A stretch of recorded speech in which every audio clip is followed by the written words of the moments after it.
Bonjour, c'est Jean-Hippolyte de C'est pas culinairement très compliqué. Aujourd'hui, nous allons voir comment faire des tacos. Mais attention, des tacos healthy. Alors peut-être que pour vous, le tacos est synonyme de gras, de tout ça. Nous, on ne veut pas. Pour nous, le tacos est synonyme de soleil et voyage. Alors, bien entendu, nous allons manger des tacos avec une galette faite maison. Mais pour gagner du temps, j'ai demandé à mon compère, le chef Arsène, de les faire de son côté. Alors, je fais un peu plus de pâte à tortillas, puisque Jean-Hippolyte m'a demandé de l'aider là-dessus. Admirez le travail. Encore merci. Mais en attendant, on va les mettre de côté. La première étape de notre recette consiste donc à faire la garniture. Et pour faire la garniture, nous allons faire un steak végétal. Youpi! Ce steak végétal sera constitué en partie de lentilles corail, juste à côté du boulgour, et en dessous, un peu de riz complet. Regardez-moi ces couleurs qui se mélangent. C'est le soleil qui arrive dans votre assiette. Et tout d'abord, nous allons faire cuire tout cela dans une casserole d'eau bouillante. Et pendant que les féculents sont en train de cuire juste derrière moi, nous allons procéder à la sauce béchamel. Et au curry. Pour notre béchamel, nous allons mettre dans ce cul de poule un peu de farine, un peu de lait d'avoine, sans oublier l'huile d'olive. On va venir mélanger tout ça. Un petit coup de fouet. On joue du poignet pour ne pas avoir de grumeaux. C'est très vilain les grumeaux. Oui, vilain grumeau. Et pour ajouter un peu de couleur, on va rajouter un peu de curry jaune. Hop, voilà, pas plus. Sinon, on va prendre un coup de soleil. Et pour remplacer le beurre, vu qu'on veut voyager avec ce plat, on va rajouter un peu d'huile vierge de coco. Alors, la coquine, elle est toute dure l'huile.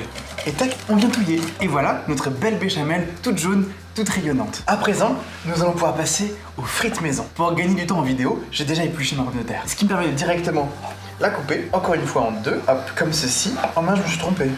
Tant pis, on va improviser un petit peu. C'est ça, être cuisinier, c'est savoir rebondir pour retomber sur ses pattes, comme les chats. Et voilà, on a plein de petites frites maison. Et hop, voilà, j'ai fini de mettre les frites sur la plaque de cuisson. Et j'ai fait ça avec amour. Avant de mettre au four, j'ai bien pensé à mettre de l'huile d'olive et un peu de sel sur les frites. Voilà, ça fait 15 minutes que les lentilles corail, le boulgour et le riz complet sont en train de cuire derrière moi. On va pouvoir les égoutter. Petite astuce, et je pense bien à garder l'eau de cuisson puisqu'elle va servir à désherber la terrasse. Fini les pesticides. Nouvelle étape, nous allons continuer la garniture. On vient rajouter le mélange de lentilles corail, riz et boulgour, ainsi que 30 g de carottes que j'ai finement hachées, ainsi que 30 g de poireaux, que j'ai de même finement hachés. On ajoute ensuite du concentré de tomate. On pense bien à l'huile, évidemment, de la fécule de maïs, qui va servir à lier tout ça. Et on rajoute également un peu d'oignon rouge. C'est un arc-en-ciel de couleurs. Je voyage énormément. Voilà, maintenant je peux mélanger. Et attention, ce n'est pas fini. Maintenant qu'on a mélangé, on va pouvoir ajouter quelques épices. Dans ce petit pot, j'ai disposé du curry, du cumin, un peu d'estragon et du thym. Ce steak végétal sera plein de saveurs.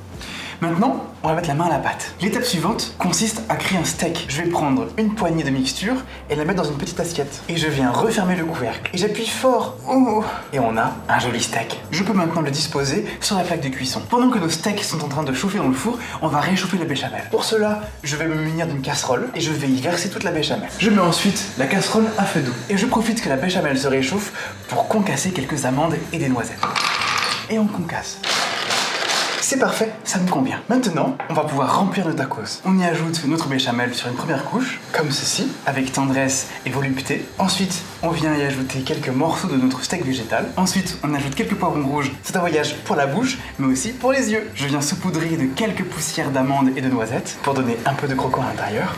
On rajoute évidemment un peu de béchamel, parce qu'on est entre gourmands ici. Et maintenant, on referme. Et le chef m'a montré une technique pour griller les tacos sans grill. On vient disposer le tacos dans la poêle et on prend une autre poêle toute chaude qu'on vient mettre par-dessus. Je me régale d'avance. Et voilà, c'est bon pour le grill. On met le tacos au milieu de l'assiette. On vient rajouter de nouveau quelques éclats de noisettes et d'amandes. Oh mince, j'ai oublié les frites. Et voilà, plein de frites toutes croustillantes.